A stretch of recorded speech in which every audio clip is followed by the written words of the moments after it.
ملا منصور وایي د چک د برېښنا بند د جوړېدو چارې به ژر پیل او بشپړې شي. د طالبانو د اوبو او برېښنا وزیر ملا عبداللطیف منصور میدان وردګ ولایت ته د سفر پر مهال ویلي چې د چک د برېښنا بند د رغولو چارې به په چټکۍ پیل او ګټې اخیستنې ته وسپارل شي.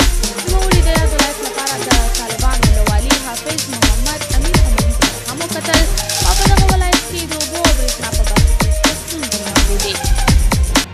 ورمهال د اوبو او برېښنا سرپرست وزیر د چک له ولسونو سره او د برېښنا له بند یا فابریکې لیدنه وکړه. په لیدنه کې د چک قومي مشرانو د یادې نیمه کاره پروژې د ژر او بیا ځلې پیل غوښتنه وکړه. ملا منصور ژمنه وکړه چې د نوي کال په پیل سره به د دغې ملکي پروژې چارې په چټکۍ سره پیل او ژر به ګټې اخیستنې ته وسپارل شي. د ولسوالۍ ته طالب وزیر داسې مهال سفر کوي چې د دغه ولایت له والي سره په لیدنه کې ویلي میدان وردګ ولایت ته د نورو ولایتونو په نسبت د خدماتو وړاندې کېدو او د پروژو عملي کېدو په برخه کې کار نه دی شوی.